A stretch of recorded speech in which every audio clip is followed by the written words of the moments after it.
Industry అంటేనే బయట కొంచెం నెగిటివిటీ ఎక్కువ ఉంటుంది. సో అక్కడ కమిట్మెంట్స్ బాగా నడుస్తాయి.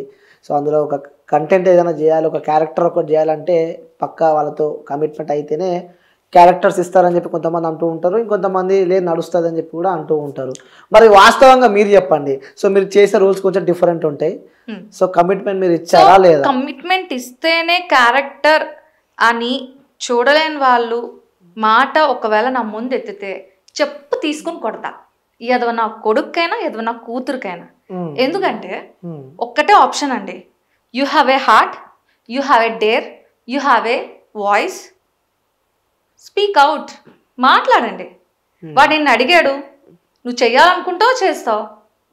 నాకు ఆప్షన్ రాలేదు ఇప్పటి వరకు, నన్ను ఎవరో అంత డేర్ చేసి అడగలేదు. నిజంగా చెప్పండి. ఓకే, హార్ట్ మీద చేసుకొని ఓకే మీరు నాకు అర్థమైంది మీ హస్బెండ్ అంటే చాలా ఇష్టం అని చెప్పి. సో మీ హస్బెండ్ పైన ఒట్టేసి చెప్పండి, ఇంతవరకు ఎవరితో కమిట్మెంట్ అడిగినా కూడా మీరు? నా హస్బెండ్ మీదే కాదు, నా కొడుకు మీదే కాదు, నా మీద, అందరి మీద కాకుండా నా మీద ఒట్టేసి చెప్తున్నాను. నేను ఏ మొగుడు పక్క ఎవడు పక్క పడుకోలేదు.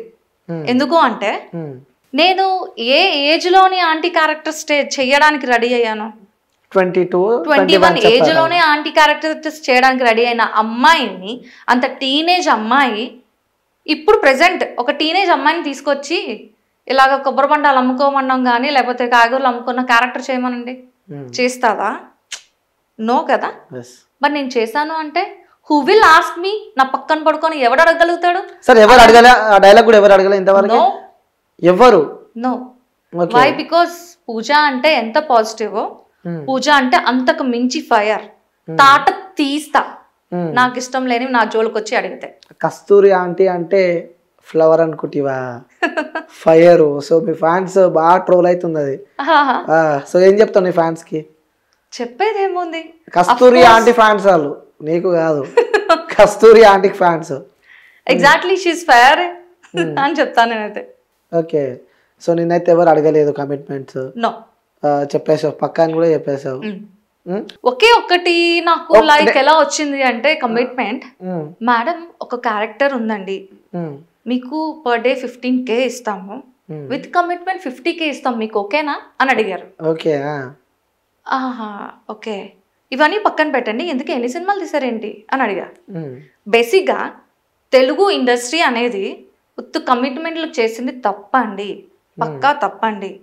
ఒక ఇండస్ట్రీ అనేది లేని వాడికి కూడా ఫుడ్ ఇలా తీసి నోటి వరకు పెట్టగలిగిందంటే అది ఇండస్ట్రీయేనండి. అలాంటి మంచి ఇండస్ట్రీని దరిద్రంగా ఎలా పడితే అలాగా మాట్లాడి దాన్ని వైరల్ చేసి నానా రకాలుగా యూజ్ చేస్తున్నారే తప్ప అది మనకి అన్నం పెడుతుంది తప్ప ఏ రోజు కూడా నాశనం చెయ్యలేదు. అలాంటి ఇండస్ట్రీలో చెత్తనా కొడుకులు ఉంటారు కొందరు. ఎలాంటి వాళ్ళు ఉంటారంటే, చెప్పండి, ఆపుకుంటున్నారు లోపల, చెప్పండి, కసితో ఉన్నారు, చెప్పండి. ఎలాగా అనుకుంటారు అంటే, మాది ఇండస్ట్రీ, మేమేమో ఒక సినిమా తీయబోతున్నాం అని ఆపర్చునిటీస్ ఇస్తాము మాకు ఇలా అని చెప్పి అమ్మాయిలని వాడుకుంటున్నారే తప్ప they are not real industry fellows. Okay, not real industry fellows. ఎన్ని సినిమాలు తీసావయ్యా నువ్వు? చూపించు, ఒక 2 సినిమా పేర్లు చెప్పు. యదవ. అలాంటి వాళ్ళు యదవనా కొడుకులే. ఇండస్ట్రీ అంటే తల్లి తండ్రితో సమానం అండి. మనల్ని కన్నా కూతుర్ల కన్నా బాగా చూసుకుంటారు. నువ్వు నిజంగా నీకు టాలెంట్ ఉండి యాక్ట్ చెయ్యు, పక్కా నేను తీసుకొని వెళ్ళి ఎక్కడున్నా దాన్ని ఎక్కడో పెడతారు. నేను చెప్తున్నా, నేను ఇక్కడే ఉన్నా, ఇక్కడున్నా దాన్ని ఒక పొజిషన్ లో తీసుకొచ్చి కూర్చోబెట్టారు అంటే that is Prashanth Neel sir. Okay. So ఆ Salaar movie. Exactly. Why? Because is a very such a nice person. ఆయన ఏ స్టేజ్ నుంచి వచ్చారో అందరికీ తెలుసు. సో ఆయన ఒక మాట ఏమని అన్నారు అంటే, ఎవరైతే అతి కష్టపడుతూ జీవితంలో అలా అలా ఇచ్చేసుకుంటూ వస్తున్నారో అలాంటి వాళ్ళకి నా సినిమాలో నేను ఇంత చిన్న స్పేస్ అయితే ఇవ్వగలను. ఇచ్చిన తర్వాత వాళ్ళు ఇంకా అదే వాళ్ళకి ఒక ఫస్ట్ స్టేజ్, ఫస్ట్ స్టెప్. ఆ స్టెప్ నుంచి ఇంక మీరు చూసుకోవాలి. కరెక్టే కదా. నిజంగా ఆయన ఇలాంటివి చాలా మందిని తీసుకొచ్చి కూర్చోబెట్టారు. అందులో ఇలా మీ ముందు కూర్చున్నది నేను ఒకదాన్ని. ఓకే, చాలా సంతోషంగా ఉందంటారు. చాలా అంటే చాలా. ఓకే, క్యారెక్టర్ కోసం అని అనట్లేదు. ఒక పొజిషన్ కి వచ్చాము అంటే నాకు నా కన్న తల్లి కన్నా ఎక్కువగా చూసుకుంది టాలీవుడ్. ఇండస్ట్రీ. అమ్మ పెట్టినట్లు నాకు ముద్ద పెట్టింది. నేను ఏ రోజు మా ఆయనకి ఇది కావాలి అది కావాలని అడగలే. నాకు వచ్చిన డబ్బుతో నేను తినగలిగాను అంటే నాకు ఫుడ్ పెట్టింది కదా. ఎస్, టాలీవుడ్ ని ఎవరు కూడా తక్కువ అంచనా వేయద్దు. ఒకవేళ ఎవరైనా అలా చేస్తే తాట తీస్తా. ఓకే, సో మీకు చాలా మంది యూత్ ఫాలోయింగ్ బాగుంది బయట, ఎందుకంటే చూస్తూ ఉంటాం కదా, 4 అబ్బాయిలు కలిస్తే మీ వీడియోలో ఉంటాయి కదా.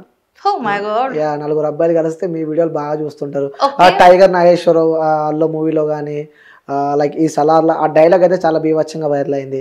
సో కస్తూరి ఆంటీని కానీ, సో 4 కలిస్తే మీ వీడియోసే చూస్తూ ఉంటారు. సో వాళ్ళకి ఒకటి ఓపెన్ అడగాల, అరే దీన్ని ఎలాగైనా అనుభవించాలని చెప్పి కూడా వాళ్ళు అనుకుంటారు. సో అలాంటి వాళ్ళకి మీరు ఏం చెప్తాం అనుకుంటున్నారు? అనుభవించండి అయ్యా, అనుభవించద్దు నేను అన్ను, అనుభవించండి. అంటే ఎలా అనుభవించాలి? నన్ను వచ్చి టచ్ చేసే అంత సత్తా ఏ నా కొడుకైనా ఉందా? లేదు కదా. అలాగని వాడి కళల ప్రపంచాన్ని నేనేం పీకలేను కదా. కళల ప్రపంచంలో మీరు ఏం చేసుకుంటే నాకేంటి? అంటే ఏం చేసుకుంటారు అంటే అర్థం కాలేదు. I don't know. నేను ఇప్పుడు వాడు వచ్చి నన్ను హక్ చేసుకుంటాడా, లేకపోతే వాడు వచ్చి దీంతో ఇలా అలా అంటాడా, అది వాడిష్టం. వాడొక కళల ప్రపంచాన్ని టచ్ చేసేంత రైట్స్ నాకు లేవు కదా. What can I do? So అతను ఏమన్నా చేసుకొని చూస్తూ నాకు అది అనవసరం కదా. ఇలా చేసుకొని నేను ఆప్షన్ అయితే ఇవ్వట్లేదు, కానీ దట్ ఈస్ నాట్ నెసెసరీ. నాకు అది అనవసరం. ఇది పక్కన పెడితే, ఓకే, సో చావు దగ్గర దాకా వెళ్ళి, సో అంటే ఇక ఆల్మోస్ట్ అయిపోయింది అన్న సిచ్యువేషన్లా రియల్గా మీ వీడియో చూస్తే చాలా బాగా చేసింది నాకు. యాక్సిడెంట్, అబ్బో మరి బీభత్సమైన యాక్సిడెంట్, కోమాలోకి వెళ్ళారు, సో గతాన్ని మర్చిపోయారు. సో అనుకున్నారా మళ్ళీ మీ లైఫ్లో తిరిగి ఇలా ఇండస్ట్రీకి వస్తుంది? అందుకే స్టార్టింగ్ నా ఇంటర్వ్యూలో చెప్పిన ద రౌడీ ఈజ్ బ్యాక్ అని, ద డెవిల్ ఈజ్ బ్యాక్ అని చెప్పి. సో మాట్లాడుతున్నా కళ్ళ నుంచి నీళ్ళు వస్తున్నాయి. ఏమనిపిస్తుంది అసలు, ఎలా జరిగింది యాక్సిడెంట్? అది నేను అసలు ఎక్స్పెక్ట్ చేయలేదు.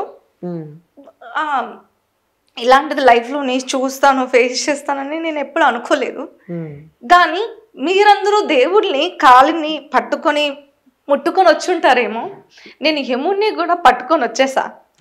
సో నా జీవితంలో ఎక్క మీదట దేవుడిని టచ్ చేసాను ఆల్రెడీ, యముడిని టచ్ చేసేసాను, ఇంకెవరు నన్ను టచ్ చేయలేరు.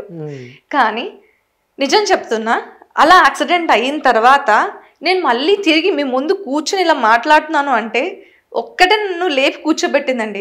ఏంటో తెలుసా? రెడీ, టేక్ యాక్షన్ అన్న ఒక వర్డ్. నా పేరెంట్స్ కి నాకు యాక్టింగ్ అంటే అంత పిచ్చి అని వాళ్ళకి తెలిసింది. తెలిసిన వెంటనే నేను ఒక 6 days అనుకుంటా కొమ్మలో ఉన్నా. అలా కొమ్మలో ఉన్న అమ్మాయిని అనుకోకుండానే నా విల్ పవర్తో నేను 6 నెలలు కూర్చోవలసిన అమ్మాయిని విత్ ఇన్ 6 days లేచి కూర్చున్నాను అంటే నా విల్ పవర్ అనే చెప్పచ్చు. అట్ ద సేమ్ టైం నేను నా మెమొరీని మిస్ అయ్యాను ఒక 2 months వరకు. నా హస్బెండ్ని నేను నాన్నగా అంటే పెద్ద నాన్న అని, నా కొడుకుని నేను అంకుల్ రా అంకుల్, మమ్మీ డాడీని అన్నయ్య అక్క ఇలా రెండు అక్క అని పిలిచానంట.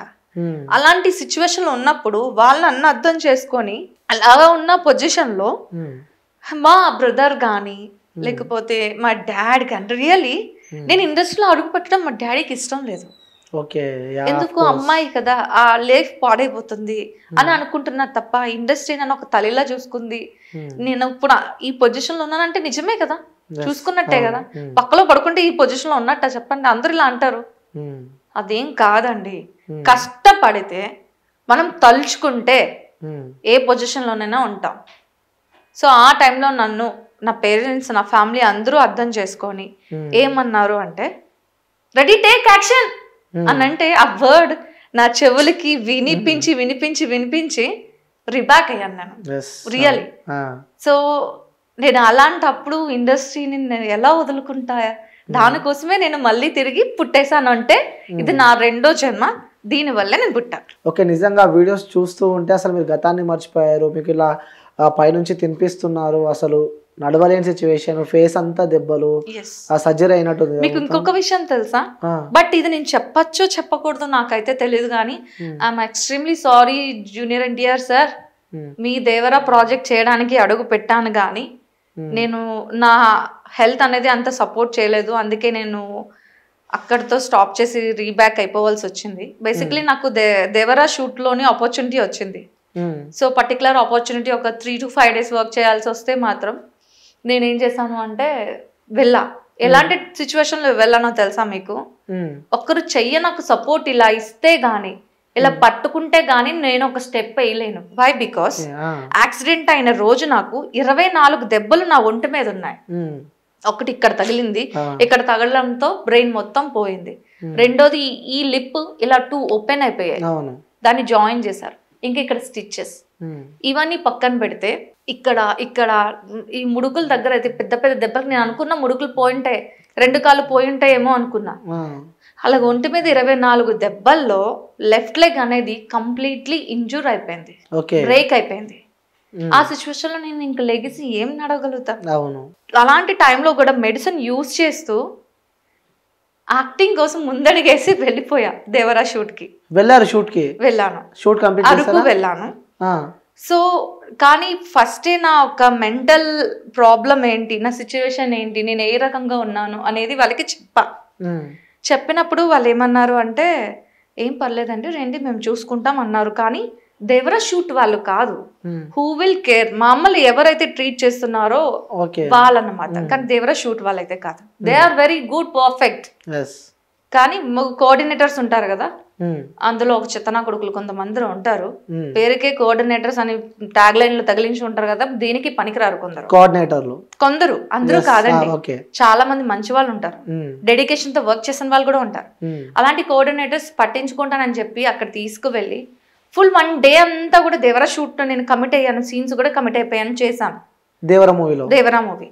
నాకు ఇంకా ఫైనల్ గా ఈవినింగ్ ఏం చెప్పారు అంటే, పేకప్ అయిపోయిన తర్వాత ఇదే కాస్ట్యూమ్, ఇదే ఆర్నమెంట్స్, మీరు రేపు మీరు జస్ట్ మీ రూమ్ నుంచి వేసుకొచ్చేయండి మేడం అన్నారు. అంటే సీన్ కమిట్ అయినట్టే కదా. కానీ ఆఫ్టర్ 6 మా కోఆర్డినేటర్స్ ప్రాపర్ గా మమ్మల్ని రిసీవ్ చేసుకోకపోవడం వల్ల వాట్ ఈస్ మై సిచ్యువేషన్? ఒక హ్యాండ్ ఇస్తే గానీ నడవలేని సిచ్యువేషన్ లో నాకు ప్రాపర్ గా రూమ్ ఇవ్వకపోవడంతో 2 hours 3 hours నించో నుండిపోవడంతో నా 2 కాళ్ళు ఇంత వాచిపోయాయి. ఇంత వాచిపోతే నేను తట్టుకోలేకపోయాను. ఇంకా నాకు పేషెన్స్ లెవెల్స్ లేదు. నేను ఇంకా దేవరాకి గుడ్ బై చెప్పేసి రావాల్సి వచ్చింది. కోఆర్డినేటర్ల వల్ల దేవరా మూవీకి వెళ్ళకుండా బ్యాక్ వచ్చారు. మళ్ళీ ఆ సీన్ ఎవరు కంటిన్యూ చేశారు? మళ్ళీ తెలియదు ఆ సీన్ ఉంచుతారా లేకపోతే ఇంకెవరైనా కంటిన్యూ చేసి ఉంటారా. I don't ask why, because I don't have, నాకు ఇంకా హోప్ లేదు, నేను మాట్లాడలేను అలాగని చేయలేను, ఎందుకంటే కాళ్ళు 2 వాచిపోయాయి. ఒక సపోర్ట్ లేనిదే నేను ఒక స్టెప్ వేయలేను.